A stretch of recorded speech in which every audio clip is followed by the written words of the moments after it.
माताओं बहनों प्यारे बच्चों, बाबा साहब अम्बेडकर को इंसान रहने दीजिए ताकि उनके जैसा संघर्ष करने की ललक हमारे नौजवानों में भी पैदा हो सके। कृपा करके बाबा साहब अम्बेडकर को देवता और भगवान न बनाइए।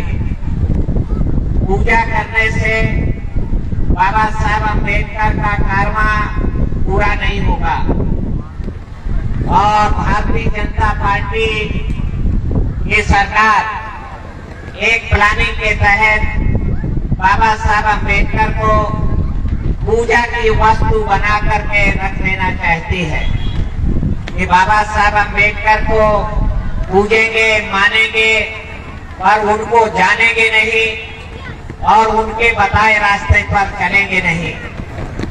इसलिए बाबा साहब अम्बेडकर जिस मूर्ति पूजा के खिलाफ जीवन भर संघर्ष किए, तो मूर्ति प्रतीक के लिए, उनकी याददाश्त के लिए, उनके सम्मान के लिए बनाना लगाना जरूरी है। हमारे आने वाली पीढ़ियां, हमारी वर्तमान पीढ़ी बाबा साहब अम्बेडकर के संघर्षों को याद कर सके, इसलिए तो लगाना जरूरी है। पर बाबा साहब अम्बेडकर गणेश के जैसे देवता थे, बजरंगबली से भी बड़े देवता थे, विष्णु भगवान से भी बड़े भगवान थे। कृपा करके ऐसी तुलना मत कीजिए, मैं आपसे प्रार्थना करना चाहता हूँ। नौजवान साथी जो खड़े हैं, कृपा करके बैठ जाएं, कुर्सियां खाली हो गई हैं और शायद अब किसी और वक्ता को बोलना नहीं है, तो मैंने धैर्यपूर्वक आपके विचारों को सुना और 11 बजे से आप लोग बैठे हैं। 5 घंटा लगातार बैठना असंभव होता है, पर आप लोगों ने असंभव काम किया है। हवा का वेग काफी तेज है। आप लोग नौजवान साथी लगातार संघर्ष करके सीढ़ियों पर चढ़ के बार बार आप लोगों ने तंबू को ताने रखा है। तंबू कई बार उखड़ा टूटा, आप लोगों ने बार बार बनाया, बधाई आपको। मैं साथियों आपसे कहना चाहता हूं कि हम लोग जो इस देश के मूल निवासी लोग हैं, जिनको आज दलित, पिछड़ा, आदिवासी और इनसे धर्म परिवर्तन करके जो हमारे भाई मुसलमान हो गए, सिख हो गए, ईसाई हो गए, बुद्धिस्ट हो गए, जैन हो गए, ये वास्तव में हम लोग इस देश के मूल निवासी लोग हैं। हमारे पुरखों का इस देश में राजपाट रहा है। सारे देश की जमीन जायदाद के मालिक हमारे पुरखे होते थे। हम कोई ऐरा गैरा नट्टू खैरा की औलादे नहीं। दुनिया को उत्कृष्ट सभ्यता, दुनिया को उत्कृष्ट ज्ञान देने का काम हमारे पुरखों ने किया है। 1922 में राखालदास बनर्जी की अगुवाई में वो खुदाई हुई और लड़काना जिले में जो आजकल पाकिस्तान में, तो एक बड़ी सभ्यता हमारे पुरखों का बनाई हुई सभ्यता उजागर हुई। उसके पहले माना जाता था कि दुनिया में मिस्र की सभ्यता सबसे पुरानी सभ्यता है, परंतु 1922 के बाद दुनिया के इतिहासकारों ने जाना कि जो चमारों के पुरखे हैं, काछी कुमार गडरिया यादव के पुरखे हैं, लोहार बढ़ई दर्जी पटेलों के पुरखे हैं, वो जो द्रविड़ियन कहलाते थे, उनमें कोई जात पात नहीं थी, कोई छुआछूत नहीं था। वो इस देश के मूल वासिंदे हैं। वो एक नाम द्रविड़ नाम से जाने जाते थे। वही इस देश के सर्वप्रथम वैज्ञानिक हैं और वही इस देश में सभ्यता का निर्माण किया। बस्तियां बसा करके रहना शुरू किया। हड़प्पा नाम का जो बड़ा शहर खुदाई में मिला, बड़े बड़े स्नानागार, चौड़ी सड़कें, सड़कों के दोनों तरफ नालियां, ये सारी व्यवस्थाएं, भंडार गृह, खेती के करने के यंत्र उस जमाने में मिले हैं। और लिखावट भी मिली है। वो लिखावट को आज तक पढ़ा नहीं जा सका है। इसका मतलब हमारे पुरखे अनपढ़ नहीं थे, अज्ञानी नहीं थे, वो लिखना जानते थे। और इतनी बड़ी सभ्यता को भारत से नष्ट कर दिया गया। जरूर कोई एक बड़ा कोहराम, बड़ा हत्याकांड हुआ रहा होगा। मोहनजोदड़ो, मैं एक क्लास में था, मुझे भी वाकई पता नहीं था। तो मैंने पूछा मोहनजोदड़ो का मतलब। एक लड़का खड़ा होके कहा कि मोहनजोदड़ो का मतलब होता है मुर्दों का टीला, मृतकों का टीला। अर्थात जो मोहनजोदड़ो जगह मिली है, हजारों कब्रें, हजारों नर कंकाल वहां मिले, जिससे उसको मृतकों का टीला कहा गया। मैंने कई लोगों से, इतिहास के जानकारों से तस्दीक किया, कहा ये मोहनजोदड़ो का सही अर्थ है, ये मृतकों का टीला।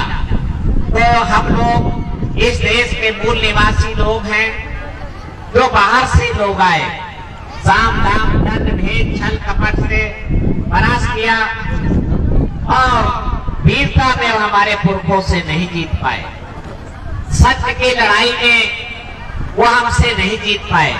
आज भी अगर वो जीतते हैं तो छल कपट से ही जीतते हैं। इसलिए उन्होंने 4 प्रबंध किए युगों युगों तक हमें गुलाम बना के रखने के लिए। नंबर 1, हम ज्यादा संख्या में, जो बाहर से लोग आए वो कम संख्या में। ज्यादा लोग यदि संगठित हैं, उनमें आपस में एकता है, भाईचारा है, तो कम लोग ज्यादा के ऊपर राज नहीं कर सकते। ज्यादा लोगों को दबा के, गुलाम बना के नहीं रखा जा सकता है। ज्यादा लोगों को दबा करके उनके धन दौलत, उनकी बहु बेटियों का हरण नहीं किया जा सकता है। ज्यादा लोगों को अगर गुलाम बना के रखना है, उनका धन दौलत हड़पना है, उनका परिश्रम का बल हड़पना है, कब्जा करना है, तो जरूरी है कि ज्यादा लोगों को आपस में तोड़ दिया जाए, लड़ा दिया जाए। और इसके लिए आपके बीच में जातियों को जन्म दिया गया। दुनिया के मुल्कों में जातियों की इतनी बड़ी श्रृंखला नहीं है। हमारे देश में 6000 से भी ज्यादा जातियां हैं, और जाति के भीतर जाति है, 7-7 गोत्र है, पूरी है। और मनुस्मृति कहती है कि अंतर गोत्री विवाह है, हिंदुओं में जायज है, द्विजों में जायज है, और शूद्रों में वर्जित है। यानी इसका मतलब ये हुआ कि शुक्ला की शादी तिवारी से हो जाएगी, तिवारी की शादी द्विवेदी में हो जाएगी, द्विवेदी की शादी पीढ़िया ब्राह्मण में हो जाएगी, और परिहार ठाकुर की शादी चौहान ठाकुरों में हो जाएगी, चौहानों की शादी भैंसवारों में हो जाएगी, भैंसवारों की शादी दूसरे और ठाकुरों में हो जाएगी। बनियों में भी अंतर गोत्री विवाह हो जाएगा, पर एक गोत्र के यादव की शादी, कमरिया यादव की शादी घोसी यादव में नहीं होगी। अहरवार चमार की शादी लोना चमार में नहीं होगी। लोना चमार की शादी यादव चमार में, दोहरे चमार में नहीं होगी। अंतर गोत्री विवाह हमारे में वर्जित किया गया। इस राज को समझे मेरे भाई, इस रहस्य को समझे। हमारी गुलामी और लाचारी के पीछे, हमारे गरीबी के पीछे जो एक बड़ा कारण है, वो हमको जातियों में तोड़ा जाना है। जब तक हम खंड खंड में, और अभी बड़ा चलन चल गया है, एक एक जाति के सम्मेलन करना, जातीय एकता बनाना। अरे एक एक जाति की आप 100% एकता बना के भी लड़ाई लड़ोगे तो ना विधायक जीत सकते हो, ना सांसद जीत सकते हो, ना गांव की प्रधानी जीत सकते हो, एक एक जाति की एकता बना करके आप कामयाब नहीं हो सकते। इसलिए अब ब्राह्मणवादी ताकतों के इशारों में एक एक जाति की पार्टियां बन रही है कि जैसे जाति महासभा थी ऐसे जातियों की पार्टियां बना दीजिए। आप 20 जातियों की पार्टियां बन गई तो हमेशा भारतीय जनता पार्टी ही राज करेगी, क्योंकि 20 जातियों की पार्टियां अपना बिरादरी का वोट लेकर के बैठ जाएंगी और उनको कभी पराजित नहीं किया जा सकता है। इसलिए संत कबीर ने कहा, संत रैदास ने कहा, बाबा साहब अम्बेडकर ने कहा, मानवर कांसीराम जी ने कहा कि जाति तोड़ो, समाज तोड़ो और बहुजन समाज बना करके ही हम इस देश में अपना हासिल कर सकते हैं, अपना शासन हासिल कर सकते हैं। इसलिए बहुजन समाज का मतलब बहुजन समाज पार्टी नहीं है। मैं बहुत साफ शब्दों में कहना चाहता हूँ कि आज से 36 साल पहले हमने वो घर बनाया बदलाव के लिए, और आज उस घर में हमारे बहन के बलात्कारियों का कब्जा हो चुका है। उस घर में मेरे भाइयों के हथियारों का, मेरे भाइयों के हथियारों का कब्जा हो चुका है। अब उसमें मानवर कांसीराम की नीतियां नहीं बल्कि गोलवलकर की, हेडगेवार की नीतियां चलती हैं, केशवराम बलिराम की आरएसएस की नीतियां चलती हैं। इसलिए हमें बदलाव से लगाव और बदलाव हमारी आवश्यकता, विशेष करके सामाजिक बदलाव की हमें जरूरत है। और इसलिए दलित, पिछड़ा, आदिवासी और मुस्लिम एकता बनाने की जरूरत है। और जो माला खींच के लड़ेगा हम उसका साथ देंगे, जो हमारे दुश्मनों से हाथ मिलाएगा वो जीत करके भी हमारा रखवाला नहीं बन पाएगा। जो हमारे दुश्मनों से हाथ मिलाएगा, दुश्मनों से गिरौरी विनती करेगा, वो जीत करके भी, राजा बनकर भी, बादशाह बनकर के भी हमारी रखवाली, हमारी बहु बेटियों की रखवाली नहीं कर पाएगा। दुनिया का सिद्धांत है भेड़ और भेड़िए की दोस्ती नहीं है, सांप न्योले की दोस्ती नहीं हो सकती है, चूहा और बिलारी की दोस्ती नहीं हो सकती है। तो शोषक और शोषित की एकता दुनिया के किसी मुल्क में, किसी सभ्यता में नहीं हो सकती है। तो बामन और चमार की दोस्ती कैसे हो सकती, नहीं हो सकती है। और भेड़ भेड़िए की दोस्ती होगी, आप जबरदस्ती करा दीजिए। एक बड़े बाड़ा में 100 भेड़ें बंधी हो और एक भेड़िया घुसेड़ दी, सवेरे क्या नजारा, 5 भेड़ें मरी हुई मिली और भेड़िया चदरा ओढ़ करके ऊंचे चबूतरे में बैठ जाएगा और कहेगा मैं तो शाकाहारी प्राणी, देखो घास खा रहा हूं। मैंने वो उसके कोई जात कमेटी बैठे और कहे कि भाई कौन खा गया भेड़ को, भेड़ को किसने मार डाला, वो झूठी गवाही देता है। कहता है रात के 2 बजे थे, मैंने अपनी आंखों से देखा, भेड़ ने ही भेड़ को मार डाला है। यानी गड़रिया का हिस्सा काची खा गया, काची का हिस्सा राजभर खा गया, राजभर का हिस्सा यादव खा गया, यादव का हिस्सा पटेल खा गया, गोरी का हिस्सा चमार खा गया, फांसी का हिस्सा चमार खा गया। आपको आपस में ही लड़ाने का प्रबंध करता है। इसलिए बहुजन समाज सच्चा है, अधिकार मिलना पक्का है। बहुजन समाज बना करके ही, और बहुजन समाज सच्चा है, प्रधानी जीतना पक्का है। बहुजन समाज सच्चा है, विधायकी जीतना पक्का है। दलित, पिछड़ी, आदिवासी एकता हमें बनानी होगी। दुखिया दुखिया भाई भाई, और दुखिया का साथ करोगे तो दुखिया के बोल को फोड़ देगा और फोड़ करके आप धूल चाटने लगेंगे, जैसे अभी धूल चाटने थे आपने थे। आपके मन में, आपके चेहरे में निराशा का, उदासी का भाव मैं साफ समझ सकता हूँ। और उदासी और डर के कारण पूरे देश के हमारे डरे हुए अधिकारी कर्मचारियों ने इस साल अम्बेडकर जयंती को उन्होंने विचार फैलाने के लिए नहीं मनाया, जागरूकता पैदा करने के लिए नहीं मनाया, बल्कि उन्होंने कहा कि नाचो गाओ, खेलो खाओ, मौज उड़ाओ, शराब पियो और मौत उड़ाव के रूप में 14 अप्रैल की इस साल की जयंती कुछ ज्ञान देने वाले पुत्रिका जैसे लोग, माननीय विधायक विजय कुमार जैसे लोग पहुंच भी गए तो उनसे हाथ जोड़ दिए कि नहीं, आपको विवादित भाषण नहीं देना है। तो मेरे भाइयों, ये निराशा का सूचक है, आपकी हताशा का सूचक है। और हताश क्यों है आप? कि जालिम को साथ मिला करके धोखा हुआ है। इसलिए मैंने कहा कि दुखिया की एकता बनाएंगे तो जुल्म रोकना भी पक्का है। बहुजन समाज सच्चा है, जुल्म रोकना पक्का है। बहुजन समाज सच्चा है, विधायकी जीतना पक्का है। और बहुजन समाज सच्चा है, मुख्यमंत्री बनना पक्का है।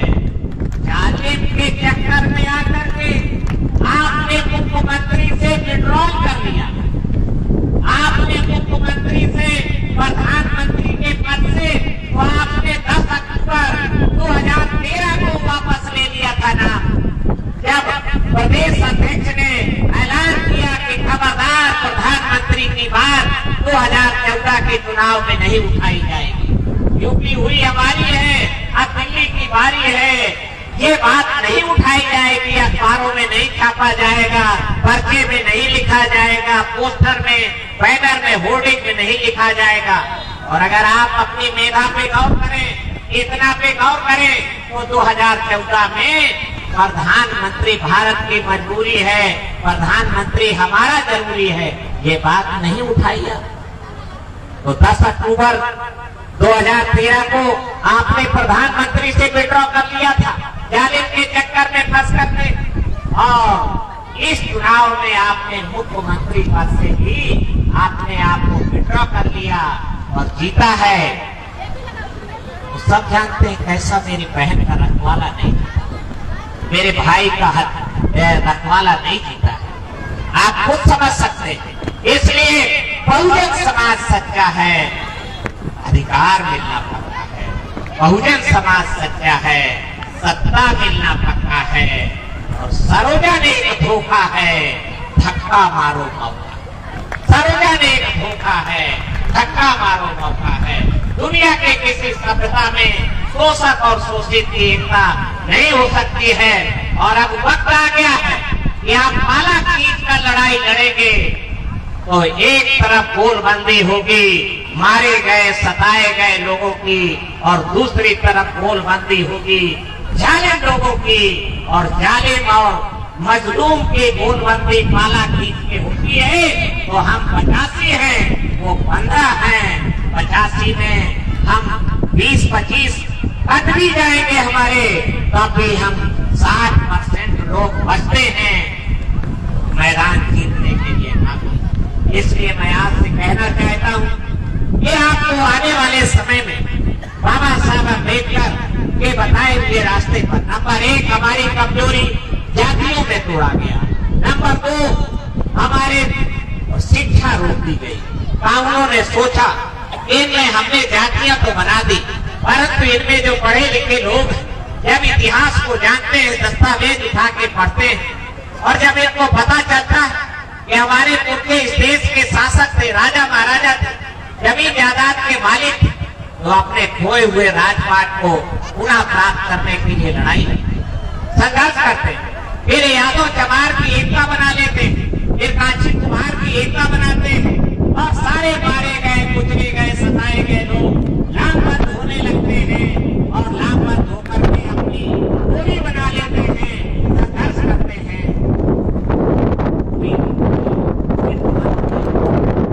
उन्हीं लोग हिमालय की गुफाओं में बैठ करके कैसे इनको युगों युगों तक गुलाम बना के रखा जाए, इनको बहु बेटियों को कैसे युगों युगों तक अपने हरम में रखा जाए, इनको अपनी दबा के रखा जाए, इनका शोषण कैसे किया जाए। ज्ञानियों ने, मुनियों ने हिमालय के गुफाओं में बैठ अगर इनको युगों युगों तक गुलाम बना के रखना है तो ये अपनी इतिहास को एक दो जगह तो नहीं लिखा रहता। इतिहास गुफाओं में है, कतराओं में है, शिलालेखों में है। इतिहास छुपी हुई कड़ियों में है जोड़ लेंगे। उन्होंने कहा कि ऐसा प्रबंध किया जाए ये इतिहास को पढ़ ही न सके, इतिहास को समझ ही न सके। तो कानून बनाया गया, नियम बनाया गया कि अगर किसी शूद्र के कान में ज्ञान का, वेद का एक भी शब्द पड़ जाए तो कानों में पिघला के शीश धागा बनवा देना चाहिए। अगर कोई शूद्र यादव, लोधी, लोहार, बढ़ई, कांची, कुर्मी, जवार, गोरी, धोबी, मेहतर ज्ञान को, वेद को पढ़ लेता है तो उसकी जीभ कटवा ली जाए। और अगर कोई शूद्र यादव, लोधी, लोहार, बढ़ई, कांची, कुर्मी ज्ञान को, वेद को याद कर लेता है, कंठस्थ कर लेता है, उसको दंड दिया जाए, मौत की सजा दी जाए, उसको जीने का। इस कानून के तहत, इस काले कानून के तहत हमारे वीर पुरुष शीतला का उद्घाटन कर लिया गया। हमारे महान विद्वान समूह की गर्दन काट दी गई। मर्यादा पुरुषोत्तम श्री राम ने पढ़ने लिखने के जुर्म में कोई और अपराध नहीं था। मर्यादा पुरुषोत्तम श्री राम ने हमारे पुरखा समूह को, अरे विनय सागर जी आपसे बात करनी है, बैठो यार, बैठो, भाषण में अभी आपका भी हो जाएगा, सब कुछ भाषण है ना, समझो। बहुत दिनों बाद मिले हो, बहुत दिनों बाद मिले हो, बिना अरे आजा मिलाए न चले जाओ, आजा उभरे आओ।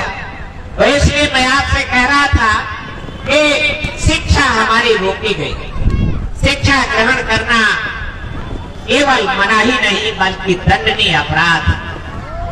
शिक्षा के अभाव से बुद्धि नष्ट हो गई, बुद्धि के अभाव से नीति नष्ट हो गई, नीति के अभाव से धन नष्ट हो गया, धन के अभाव से गति नष्ट हो गई और गति के अभाव से शूद्र हताश हो गए। अकेले अज्ञानता के कारण हम इस देश में गुलाम और लाचार बना के रख दिए गए। इसलिए मेरे भाइयों, अगर आपको आगे बढ़ना है, मेरी बहनें, मेरी काकी मातारी, अगर आपको अपनी तरक्की चाहिए तो दुनिया में जितनी संपदा है उन सारे संपदाओं की जननी है, गंगोत्री है, उनका उद्गम है ज्ञान, शिक्षा। रुपए पैसे का धन चोरी हो जाएगा, लूट लिया जाएगा, डाका पड़ जाएगा, जमीन जायदाद का धन भी हड़प लिया जाता है, सोना चांदी का धन भी जल जाता है, सड़ जाता है, पर ज्ञान का धन अजर अमर संपदा है। मेरी भाई, ज्ञान की चोरी नहीं हो सकती, ज्ञान की लूट नहीं हो सकती, ज्ञान को डाका नहीं पड़ता है और ज्ञान का कोई बंटवारा नहीं कर सकता है। ज्ञान का धन मरते दम तक तुम्हारा साथ देता है। इसलिए ज्ञान की संपदा पर कब्जा करो। मैं आपसे ये विनती करना चाहता हूँ, लड़का लड़की दोनों पढ़ाओ ज्ञान की संपदा पर। और मैं आपसे कहना चाहता हूँ कि 1848 आज से 174 साल पहले हमारी पढ़ाई चालू हुई और ये पढ़ाई चालू करने का काम बैकवर्ड समाज में जन्मे, माली जात में जन्मे महात्मा ज्योतिराव फुले ने। इसलिए सामाजिक बदलाव का आंदोलन केवल अछूतों का आंदोलन नहीं है, ये पिछड़े वर्गों में संदेशा फैलना चाहिए। कुशवाहा समाज में, यादव समाज में, निषाद समाज में, राजभरों में ये संदेशा फैलना चाहिए। और वो ब्राह्मणवादी दलितों से मैं आपको होशियार करना चाहता हूँ जो ये कहते हैं बार बार ये आंदोलन सामाजिक बदलाव का सिर्फ दलितों का आंदोलन है, ये दलित आंदोलन है। ये दलित आंदोलन की बात करने वाले लोग खतरनाक लोग। ये पिछड़े वर्ग के महापुरुषों ने इसको शुरू किया 1848। महात्मा ज्योतिराव फुले ने अंग्रेजों से पढ़ाई हासिल की, अंग्रेजों से पढ़ करके अपनी पत्नी माता सावित्री बाई फुले को पढ़ाया और उनसे कहा तुम लड़कियों को पढ़ाओ, मैं लड़कों को पढ़ाता हूँ। अगर राम का राज होता तो ज्योतिराव फुले खुद पढ़ नहीं पाते, मार दिए जाते, पर राम का राज नहीं थी, अंग्रेज राज आ चुका था 1848 में। अंग्रेज राज के कारण ज्योतिराव फुले पढ़ सके, अपनी पत्नी को पढ़ा सके और जगह जगह पर स्कूल खोल सके। स्कूल खोलने गए, फतवा जारी हो गया, कोई पढ़ेगा नहीं। वो ब्राह्मणी लड़कियां ही उनके स्कूल में पढ़ने आई, 9 लड़कियां आई, 9 में से 6 ब्राह्मण थी, 3 हमारे वर्ग की कुल मतलब लड़कियां आई। पर शुरू हो गई, बात शुरू हुई, राम राज होता तो बात शुरू ही नहीं हो सकती और संभोग की तरीके से ज्योतिराव फुले को भी मार दिया जाता। शिक्षा से हमारी आगे बढ़ी है बात। बाबा साहब अम्बेडकर ने जब कानून बनाने का मौका मिला तो संविधान में उन्होंने कानून को पलट दिया। उन्होंने कहा कि जो ये कानून है कि कोई भी बैकवर्ड का आदमी अगर बच्चे को स्कूल भेजेगा तो उसके कानों में पिघला के शीश भरवा दिया जाएगा। ये कानून बदला जाता है और उन्होंने नया कानून लिखा कि अब शिक्षा ग्रहण करना दंडनीय अपराध नहीं होगा, मृत्युदंड नहीं होगा, बल्कि जो भी यादव, लोधी, लोहार, बढ़ई, काची, कुर्मी, चमार, गोरी, राजभर अपने बच्चों को स्कूल भेजेगा तो उसको राज खिलाने से इनाम दिया जाएगा, पारितोषिक दिया जाएगा। और ये इनाम का प्रबंध बाबा साहब अम्बेडकर ने किया। इनाम के कारण हम लोग पढ़े लिखे आगे बढ़े, पढ़ लिख करके बाबा साहब अम्बेडकर ने और उनके पहले छत्रपति साहू महाराजा कोरापुट नरेश 26 जुलाई 1902 आज से 120 साल 120 बरस पहले ज्योतिराव फुले ने बाबा साहब अम्बेडकर के पहले ही साहू महाराजा कोरापुट नरेश ने छात्रों के लिए सरकारी नौकरियों में 50% आरक्षण को घोषित किया और लागू किया, कठोरता के साथ लागू किया। बाबा साहब अम्बेडकर ने भी संविधान अनुच्छेद 334, अनुच्छेद 341 में, अनुच्छेद 335 में प्राविधान किया कि सरकारी नौकरियों में इसकी जितनी संख्या भारी उसकी कितनी हिस्से हमें आरक्षण का प्रबंध किया। आरक्षण कोई बैसाखी नहीं है, आरक्षण कोई रियायत नहीं है, आरक्षण कोई मुआवजा नहीं है। यह आरक्षण हिस्सेदारी का मामला है। जिसकी जितनी संख्या भारी उसकी उतनी हिस्सेदारी प्रावधान पर बाबा साहब अम्बेडकर ने 22.5% आरक्षण। और आज लोकसभा में तो 25% सांसद की सीटें रिजर्व कर दी गई और सरकारी नौकरियों में भी आप 25% करो भाई। जब आपने अपने चमचों की संख्या बढ़ा लिया, 119 होते थे, अब वो 131 हो गए, 12 की संख्या बढ़ा दी गई, 25% हो गए। तो भाई सरकारी नौकरियों में भी आरक्षण कोटा बढ़ाया जाए। हम लोगों ने राष्ट्रपति को इस संबंध में प्रधानमंत्री को ज्ञापन भेजा है।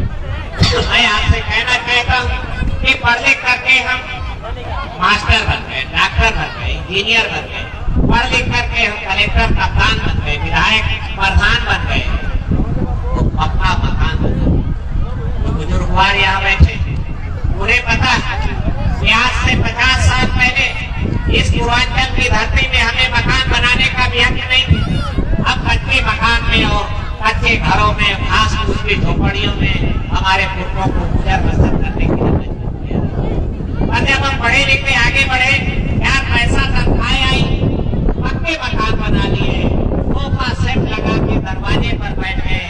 यहाँ कानून था कि अगर कोई शूद्र ऊंचे स्थान पे बैठता है तो उसके क्वाट कटवा दिए जाए, उसको दंडित किया जाए। आपके इलाके में बाबू साहब लोगों का बड़ा जलजला है। बाबू साहब लोग और राय साहब लोगों का इस गाजीपुर की धरती में बड़ा जलजला रहा है। मेरे भाइयों, ऐसे इलाके में भी हमारे लोग पढ़ लिख करके मास्टर बने, डॉक्टर बने, पक्के मकान बना लिए, सोफा सेट लगा के बैठ गए। तब उन्होंने कहा कि हमसे पालागी नहीं कर रहे, हमें राम जोहार नहीं कर रहे, आगे से चरणों में नहीं गिर रहे। बात क्या है? उन्होंने कहा कि पढ़ाई नहीं, पढ़ लिख गए, ये पढ़ लिख करके बड़ा इनका मस्त हो गए। तो ये तय हुआ विप्रजनों में कि पढ़ाई रोक दी, पढ़ाई रोक दी। ये तय हुआ कि अगर पढ़ाई रोकेंगे तो दुनिया में हंगामा हो जाएगा, यूएनओ में हमारे खिलाफ प्रस्ताव पास हो जाएगा, BBC लंदन हमारे खिलाफ बोलने लगेगा कि भाई कैसा मुल्क है भारत, जहाँ अपने नागरिकों को पढ़ने के अधिकार से वंचित कर दिया। तो उन्होंने कहा कि ऐसी तरकीब निकाली जाए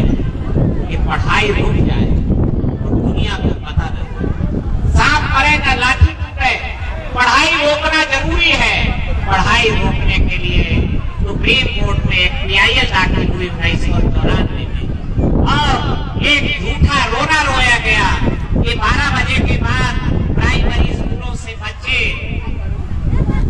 खाना खाने के लिए जाते हैं घरों को और फिर वापस लौट के नहीं आते हैं।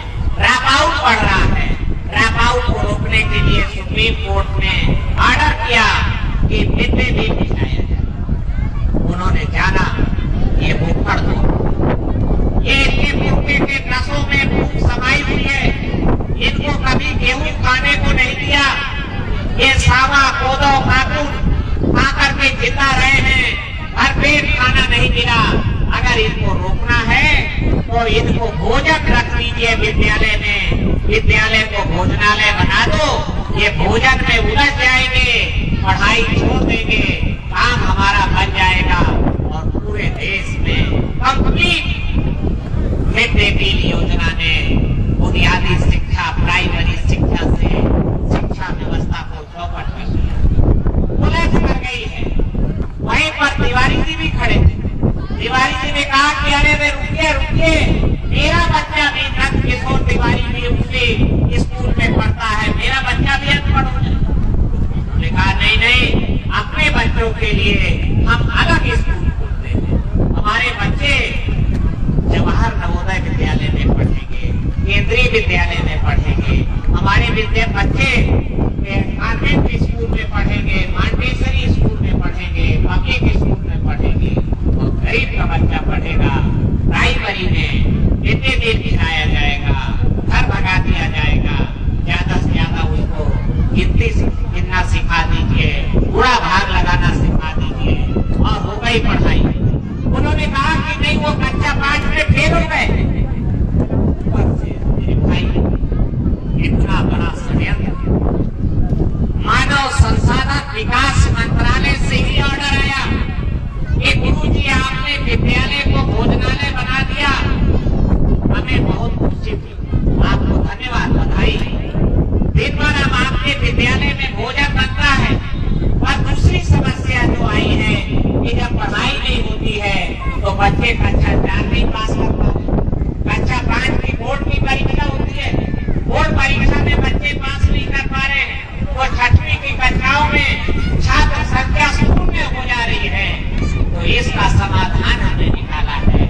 हम लिखित ऑर्डर आपको भेज रहे हैं कि कक्षा 1 से लेकर 8वीं तक किसी को भी फेल न किया जाए, पूरा पास कर दिया जाए बिना परीक्षा के। गुरुजी ने लिख के भेजा कि कुछ बच्चे ऐसे हैं जो परीक्षा में बैठते ही नहीं हैं। तो उन्होंने लिख के ऑर्डर दिया कि कक्षोन्नति प्रोन्नति देना सबको कंपलसरी है। हाई स्कूल में जाकर के हम इनको फेल ही कर देंगे। एक बड़ा षड्यंत्र मेरे भाई, मेरे समाज का अनुसूचित जाति और पिछड़े वर्ग समाज का एक मेरा मोटा अनुमान है कि 10% बच्चे ही जवाहर नवोदय विद्यालय, केंद्रीय विद्यालय और कॉन्वेंट स्कूल और पब्लिक स्कूल या प्राइवेट स्कूलों में आप पढ़ाने में सक्षम है। कुल मात्र 10%। शेष आपका 90% बच्चा तो प्राइमरी के भरोसे ही है और वहां पर पढ़ाई नदारद हो गई है। क्योंकि आज से 50 साल पहले बहुत पढ़ाई थी, मैं भी उसी प्राइमरी में पढ़ा, बहुत फर्स्ट क्लास की क्वालिटी एजुकेशन थी। क्यों? कि मेरे गुरुजी का बच्चा भी उसी प्राइमरी में पढ़ता, गांव के बाबू साहब का बच्चा भी उसी प्राइमरी में पढ़ता था, कलेक्टर का कप्तान का बेटा भी उसी प्राइमरी में पढ़ता था। तो गुरुजी मुझे पढ़ाने के लिए, लड्डू प्रसाद चमार को पढ़ाने के लिए नहीं, बल्कि अपने बच्चे को पढ़ाने के लिए मन लगा के पढ़ाते थे। वो टाइम क्लास लगाते थे, उनके साथ बैठ करके हम भी पढ़ गए और हमारे भाई बहुत बड़े बड़े ऊंचे ओहदों पर पहुंचे। और आज पूरे देश में किसी भी गुरुजी का बच्चा प्राइमरी स्कूल में पढ़ता है नहीं।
20-25 सवाल हल कर पाता, उसके हाथ से निकल जाती है।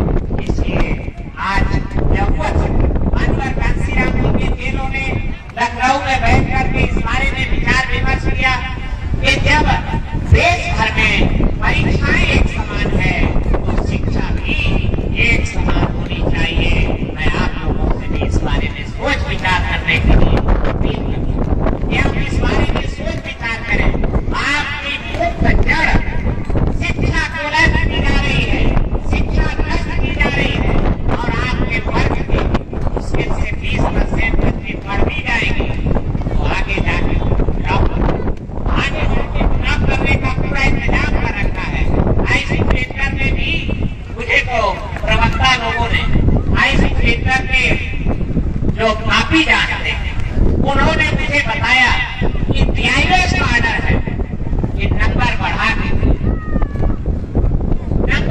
के दिए जाए। मैं खुद इंटर कॉलेज हम लोग चलाते हैं, इंटर कॉलेज के मेरे प्रिंसिपल ने बताया कि मंत्री जी गजब हो गया।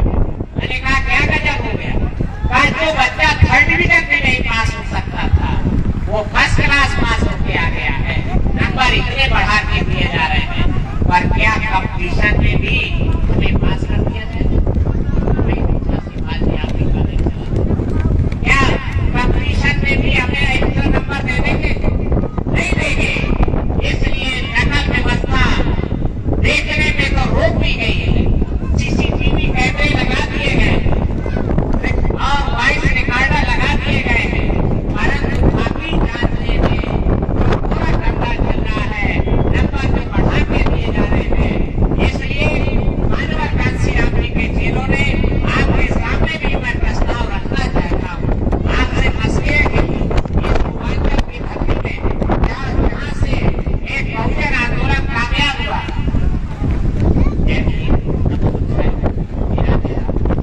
तो मैं आपसे कहना चाहता हूँ कि हमें इस बारे में सोच विचार करें। तो जवाहर नवोदय विद्यालय जो उत्कृष्ट शिक्षा के अच्छे केंद्र हैं, ये देश भर में मात्र 6 हमने रिकॉर्ड निकाल के देखा। जवाहर नवोदय विद्यालय की संख्या एक जिले में 1 है और केंद्रीय विद्यालयों की संख्या 1125 है। दोनों मिलाकर के कुल 25 लाख बच्चे देश भर में जवाहर नवोदय विद्यालय और केंद्रीय विद्यालय में पढ़ते हैं। बच्चों की संख्या है 25 करोड़। 25 करोड़ में से 25 लाख बच्चे एक्सीलेंट क्वालिटी एजुकेशन पा रहे हैं। 24 करोड़ 75 लाख बच्चे मिड डे मील खाओ, थाली बजाओ, घर जाओ में उलझाए गए हैं। इसलिए जब परीक्षाएं एक समान है तो क्वालिटी एजुकेशन पाने का हक है केवल 25 लाख बच्चों को नहीं, बल्कि पूरे 25 करोड़ बच्चों को मिलना चाहिए। जब एजुकेशन कंपल्सरी है और बाबा साहब अम्बेडकर ने भारत के संविधान के अनुच्छेद 21 में लिखा है कि 6 साल से और 21 ये फंडामेंटल राइट, ये पूरा अधिकार की श्रेणी में इसको सरकार इनकार नहीं कर सकती, डिनाई नहीं कर सकती सरकार। इसलिए तो जब फंडामेंटल राइट में अनुच्छेद 21 में लिखा है कि 6 साल से 14 साल तक की उम्र के सभी बालकों को निःशुल्क, अनिवार्य और एक समान शिक्षा देने का प्रबंध सरकार करे, तो ये दोहरी शिक्षा 25 करोड़ में से 24 करोड़ 75 लाख बच्चे घटिया पढ़ाई पढ़ेंगे और इन 24 करोड़ 75 लाख में से 8 करोड़ बच्चों के माँ बाप लायक, 8 करोड़ बच्चों के माँ बाप गार्जियन लायक लोग हैं। उन्होंने जब ध्यान दिया कि प्राइमरी स्कूल में पढ़ाई नहीं होती है तो उन्होंने कहा कि हम अपने बच्चे को प्राइमरी में नहीं पढ़ाएंगे। जवाहर नवोदय विद्यालय में संख्या नहीं है, इतनी सीट संख्या नहीं है कि हमारे बच्चे वहां दाखिला पा जाए, तो उन्होंने कहा हम अपने प्राइवेट में। आप लोगों का गुस्सा प्राइवेट स्कूल को सप्लीमेंट्री, ये सरकार की असफलता का प्रमाण है। प्रत्येक बच्चे को शिक्षा देना तो सरकार की जिम्मेदारी है। इसलिए देश भर में एक बड़ा जन आंदोलन खड़े किए जाने की आवश्यकता है कि जब फंडामेंटल तो जवाहर नवोदय विद्यालय केवल 600 क्यों है देश भर में। जवाहर नवोदय विद्यालयों की संख्या हर न्याय पंचायत में होनी चाहिए, हर 5 गांव के बीच में होनी चाहिए और प्रत्येक बच्चे को जवाहर नवोदय विद्यालय में पढ़ने का लायक बनता है। एक समान शिक्षा देश में अब अफसर हो या मजदूर किसान सबकी शिक्षा हो एक समान, अफसर हो या मजदूर किसान सबकी शिक्षा हो एक समान। तो फिर हम देखते हैं कि तुम्हारे बच्चे कैसे आगे निकल जाते हैं, हमारे बच्चे तुम्हारे निकाल देंगे। मैं इसलिए आपसे इस संबंध में इस एजेंडे पर हम लोग काम कर रहे हैं। इस मौके पर बाबा साहब अम्बेडकर के जयंती के मौके पर मैं आपसे कहना चाहता हूँ, आप लोग ज्यादा राजनीति से प्रेरित और हो गए। मानव कांशीराम साहब की अगुवाई में हम लोगों ने एक स्वर से कहा कि पॉलिटिकल पावर इज मास्टर, राजनीतिक सत्ता वो गुरु की ली है, इससे हर ताला खोला जाता। 84 में हम लोग गाँव में जाते थे तो लोग तो हमें कहते थे वो रंग हो हमें कहानी फेरी छोड़ दो वही मेरा। और आज राजनीति ही सोचते हैं, सारी समस्या का समाधान राजनीति, सारी समस्या और राजनीति आपकी दिशा विहीनता के कारण, आपके घालमेल के कारण, घालमेल में शामिल हो जाने के कारण आपके हाथ से राजनीति भी निकल गई। हमारी बहना के हाथ से तो निकल गई, हमारे भैया के भी हाथ से, अखिलेश यादव के भी हाथ से निकल गई, क्योंकि देश है दिग्भ्रमण के शिकार, दिग्भ्रम के शिकार हमारी बहना है, उसी दिग्भ्रम के शिकार हमारा अखिलेश यादव की। वो भी जालिम को बिना साथ लिए नहीं कर सकता। बड़े कितना कर्रा मन से उसने रमाकांत यादव को टिकट दिया, कितने भारी मन से उसने हमारे वर्ग के 3 लोगों को टिकट दिया है, हमें खूब पता है। इसलिए मैं आपसे कहना चाहता हूँ कि आपको धनवानों के धन का सहारा लेकर, सोचे जरा इसमें, धनवानों के धन का सहारा लेकर, धन के बल पर धनवानों को परास्त करके जो भी सत्ता बनेगी, चाहे प्रधान के पद की हो या प्रधानमंत्री पद की हो, वो धनवानों के ही काम आएगी, वो निर्धनों के काम नहीं। वो धनवानों के ही काम आएगी, निर्धनों के काम नहीं। मैं फिर कहता हूँ आपसे, आप समझ ना पाए, धनवानों के धन का सहारा लेकर, धन के बल पर धनवानों को परास्त करके जो भी सत्ता बनेगी वो धनवानों के ही काम आएगी, निर्धनों के काम नहीं आएगी। मानव कांशीराम जी का मकसद तो निर्धन का लोक कल्याण करना था, निर्धन का हित करना था। इसलिए मानव कांशीराम जी ने इस रास्ते पर नहीं गए। 1940 के बाद राजनीति का फड्डा ही तय किया गया कि धन के बल पर, धन से ही होगी राजनीति। 1936 के चुनाव में तो बाबा साहब अम्बेडकर चुनाव जीत गए, पर उसके बाद बाबा साहब अम्बेडकर फिर चुनाव नहीं।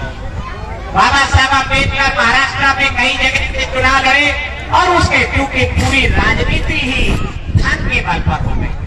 और आप लोगों ने धन को आधार बनाने में हामी भरी है, इसलिए भी आप भूखे बल गिर पड़े। बाबा साहब अम्बेडकर मानव कांशीराम जी ने फुटकर वोटों की बिकवाली बंद कराई, इकट्ठा वोटों की बिकवाली चालू हुई। इकट्ठा वोट बिकने के कारण भी आप परास्त हो गए। और जब तक आप इकट्ठा हुए वोटों की बिकवाली अर्थात टिकट की बिकवाली बंद नहीं कराएंगे, आप मुख्यमंत्री प्रधानमंत्री नहीं बन पाएंगे। टिकट की बिकवाली रोकिए और लोकप्रिय जनप्रिय कार्यकर्ता को उम्मीदवार बनाइए। निश्चित रूप से मैं आपसे मानव कांशीराम जी ने किया जो मैं आपसे बताना चाहता हूँ, उसका साझीदार होने के, उसमें शामिल होने के नाते मैं आपसे कहना चाहता हूँ, तो मानव कांशीराम जी ने नया रास्ता पूरा और पूरा बनाया। निर्धनों के छोटे छोटे साधन का सहारा लेकर निर्धनों के छोटे छोटे साधन का सहारा लेकर, तो जब छोटे छोटे साधनों की बात आई तो हम जैसे निकम्मे और नालायक लोगों ने कांसी राम जी से कहा कि क्या बात करते हैं आप, निर्धन के पास साधन ही तो नहीं है। निर्धन के पास कोई साधन भी है, कोई धन भी है क्या? मानवर कांसी राम जी ने कहा कि निर्धन के पास साधन नहीं है, पर दो पैर तो है, दो हाथ तो है, जीभ तो है, वाणी तो है। लोगों ने कहा कि भाई जीभ से क्या होता है, दो पैरों से क्या होता है? मैं आपसे कहना चाहता हूं, मुझे कई लोग कह रहे जल्दी खत्म कर, तो जाना चाहते चले। वैसे मैंने शाम को यही रुकने का प्रबंध किया, मैं यहीं पर रुक करके नौजवानों के साथ बातचीत करना चाहता हूं और नौजवानों के साथ कैदा कैद करना चाहता हूं, रात में रुक करके। अगर आप अनुमति दें, आपने मेरा समय नष्ट किया, मैं तो समय से आ गया और कल से चल दिया था, और मैंने बीच में कहा कि मुझे महत्वपूर्ण बातें करनी है, तो वो आपने मुझे समय दिया नहीं। अब आप उससे कह रहे हैं कि जल्दी खत्म करो, तो मैं तो 5 आदमी से बात करना चाहता, मैं 10 आदमी से बात कर, मैं सबसे बात भी नहीं करना चाहता, क्योंकि आंदोलन आपका बिखर गया है। आंदोलन बिखर जाने के कारण आपके राजनीतिक दल भरभरा के गिर पड़े। आपको आंदोलन पूरा खड़ा करना पड़ेगा, ताला खींच के खड़ा करना पड़ेगा, तो ही आप सत्ता की यात्रा कर पाएंगे, अन्यथा आप सत्ता की यात्रा नहीं कर पाएंगे। जालिम को साथ लेकर के अब आगे आप सत्ता की यात्रा नहीं कर, खास करके जालिम के हाथ या पूंजी का एक बड़ा बल आ गया है, पूंजीवाद आ गया है जालिम के हाथ में। आपका सारा माध्यम, सारा मीडिया उनके हाथ में चला गया है, तो अब आपको और नए सिरे से आंदोलन को पुनर्जीवित करने पड़ेगा। तो मैं आपसे मानवर कांसी राम जी ने कहा कि निर्धनों के छोटे छोटे साधन का सहारा, तो हमने कहा कि निर्धन के पास साधन का, तो उन्होंने कहा 2 पैर, तो 2 पैर से क्या होगा? तो उन्होंने कहा 2 पैर हैं और 2 पहिए भी हैं। 2 पैरों और 2 पहियों के बल पर पद यात्रा हो सकती है, हजारों किलोमीटर की साइकिल यात्रा हो सकती है। लोगों ने भरोसा नहीं किया, तो उन्होंने 4200 किलोमीटर साइकिल पे चल के और साइकिल पे चल करके एक कीर्तिमान बना करके और नौजवानों में जोश भरने का काम किया। और निर्धन के पास मुंह तो है, वाणी तो है, वाणी से क्या होता है? वाणी से गीत बन जाता है, जीभ से संगीत बन जाता है, वाणी से क्रांति घटित हो जाती है। दुनिया की जितनी क्रांतियां हुई हैं, ये वाणी से हुई हैं। मानवर कांसी राम जी ने आगे हमारा मार्गदर्शन किया कि निर्धन के पास धन नहीं है, पर हाथ तो है, हाथ से क्या होगा? तो उन्होंने 4 सफल मार्ग लोक सेवा आयोग के सामने इलाहाबाद में हमारा कार्यालय था। 31 मार्च 1988 को नील भोरी पार्टी और हाथ से ब्रश उठाया। उन्होंने कहा हाथ से डॉक्टर भीमराव अम्बेडकर लिख जाता, हाथ से हाथी बन जाता है, हाथ से वोट हमारा, राज तुम्हारा, नहीं चलेगा, नहीं चलेगा लिख जाता है। पोस्टर क्यों लगाते हो? दीवार को ही पोस्टर बना दो, दीवार को ही होर्डिंग बना दो। अगर हाथ है तो वॉल राइटिंग से आप मुकाबला जीत सकते हैं। और वोट के साथ नोट मांगो अभियान चलाया है। आज पूरे आंदोलन को मिशनरी अंदाज में तैयार किया। आज पूरा आंदोलन मर्सनरी हो गया। मर्सनरी माने किराए पर, भाड़े पर आंदोलन। हम लोग 1984, 85, 86 में रैलियों को कामयाब बनाए। कोई माफिया फंसे नहीं लगाता, कोई वाहन नहीं लगाए, कोई 4 व्हीलर नहीं लगाए गए। लोगों ने स्वयं 100-100 रुपया इकट्ठा किया, 200-200 रुपया इकट्ठा किया और इकट्ठा करके 60 आदमी जहाँ इकट्ठे हो गए, बस बुक किया और दिल्ली की लखनऊ की रैली में पहुंच गए। रैलियां कामयाब हो गई। पर अब तो आप पूरा भाड़े पर काम करते। आप हमें कभी भी झंडा बंधवाने के लिए भाड़े पर कार्यकर्ता नहीं लगा, झंडा बैनर लगवाने के लिए भाड़े पर किराए पे कार्यकर्ता नहीं लगा। वो पूरे आंदोलन के प्राण मिशनरी था, आज मर्सनरी हो गया और मर्सनरी हो जाने के कारण आपका आंदोलन बिखर गया है। उत्तर वोटों की बिकवाली हमने बंद करा दिया, क्योंकि मानवर कांसीराम जी ने कहा कि हमारा वोट बिकता है, इसलिए आप प्रधान नहीं जीत पाते। वोट अटोल है, बहन बेटी की इज्जत के सवाल। जो वोट देते समझो बहन बेटी की इज्जत देते। वोट और बिटिया बेटी नहीं जाती है, बल्कि इज्जतदार आदमी को सौंपी जाती है। वोट बेचना बंद करो, वोट जो ना माने उसका बिरादरी में हुक्का पानी बंद करो। इस विचार को लाखों लोगों तक ले गए और जब ले गए वोट की बिक्री बंद हो गई। वोट की बिक्री बंद हो गई। मैं 1996 में चुनाव लड़ रहा था, तो एक बूढ़ा बाबा हर जोत रहा, हर जोत करके बैग छोड़ करके वो रोको रोको गाड़ी हमारे सड़क पे आ। उसने कहा कब ना आ, तो मैं हाथ जोड़ के नीचे उतर आया, पैर हुए। मेरा बुजुर्ग था, बुढ़ा था। आज जाओ जीत गई है, हम ख्यातन यही प्रचार है, तुम्हारे प्रचार है। हम सारी जातियों को गोलबंद किए हुए और ऐसे ऐसे धोती पहने था, ऐसे ऐसे करके और पूरा थोड़ा 10 रुपए का नोट निकला, ले जाए और लगा दें। ऐसे बनी है पीएस 10-10 रुपया जोड़। आज आप 10-10 करोड़ लेकर के भी चारों खाने चित हो गए हैं और 10-10 रुपया जोड़ करके आप उत्तर प्रदेश के मालिक हैं। विचार करना होगा आपको कि 10-10 रुपए की एकता ने आपको आगे बढ़ाया या 10-10 करोड़ के इकट्ठे ने आपको। अभी भी आप बदमस्त हैं, अभी भी आप सुधरने को तैयार नहीं दलालों के चक्कर, अभी भी आप माफियाओं के ही ऊपर सोच रहे हैं। इसलिए मैं आपसे कहना चाहता हूँ कि अगर आपको अपना स्वाभिमान, अपना सम्मान बाबा साहब अम्बेडकर का मिशन बचाना है तो मानवर कांसीराम जी के बताए रास्ते पर लौटना होगा। मिशनरी स्पिरिट पैदा करनी होगी।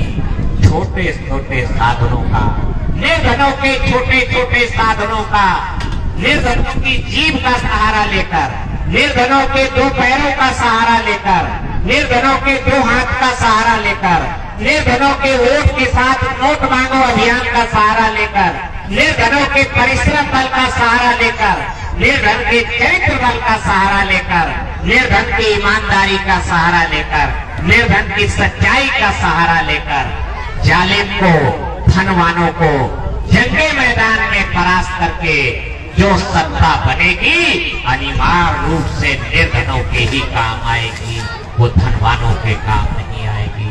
मैं यही बात आपसे कहते हुए कि आज बाबा साहब अम्बेडकर के मिशन पुनर्जीवित करने की जरूरत है। बाबा साहब अम्बेडकर के मिशन को, मानवर कांसीराम जी के मिशन को उन्हीं की शैली में पुनर्जीवित करने की जरूरत है।